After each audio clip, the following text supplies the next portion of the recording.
जरूरतमंद की मदद। एक लड़का पैदल किसी रास्ते से जा रहा था। उस लड़के ने देखा कि सामने वाले बिजली के खंभे पर कागज की पर्ची चिपकी पड़ी है और उस पर्ची में कुछ लिखा हुआ था।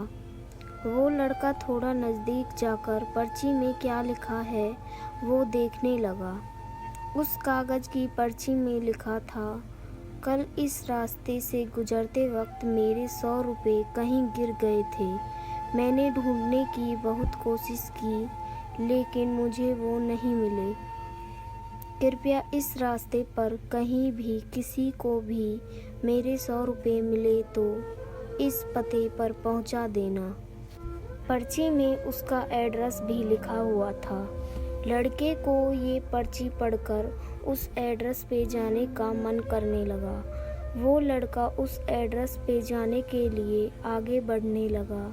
उस एड्रेस पे जाकर लड़के ने देखा कि वहाँ पर एक झोंपड़ी है। लड़के ने बाहर से आवाज़ लगाई तो उस झोंपड़ी में एक वृद्ध औरत लाठी के सहारे बाहर आने लगी। लड़के को पता चल गया कि वो वृद्ध औरत सिर्फ अकेली ही इस झोंपड़ी में रहती है। उस लड़के ने उस वृद्ध औरत से कहा कि माँ जी, आपके 100 रुपये जो गिर गए थे वो मुझे मिले हैं। ये रहे आपके 100 रुपये। उस लड़के की बात सुनकर वह वृद्ध औरत रोने लगती है और कहती है कि बेटा, अब तक करीब 15-20 लोग मुझे 100 रुपये देकर जा चुके हैं। बेटा, मुझे ठीक से दिखाई भी नहीं देता है और मुझे पढ़ना लिखना भी नहीं आता है। पता नहीं किसने मेरी ऐसी हालत देखकर मेरी मदद करने के लिए ऐसा किया है।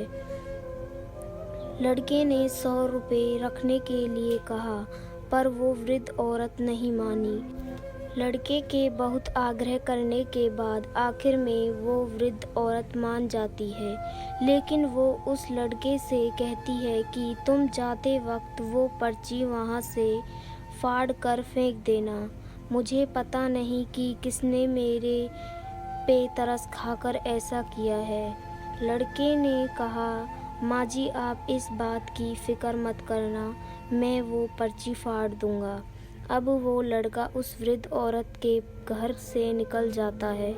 थोड़ी देर चलने के बाद उस लड़के ने सोचा कि आखिर मुझसे पहले आए हुए उन 15-20 लोगों को भी इस माँ जी ने वो पर्ची फाड़ने को कहा होगा, लेकिन उनमें से किसी ने भी पर्ची को नहीं फाड़ा, तो फिर मैं क्यों फाड़ दूँ।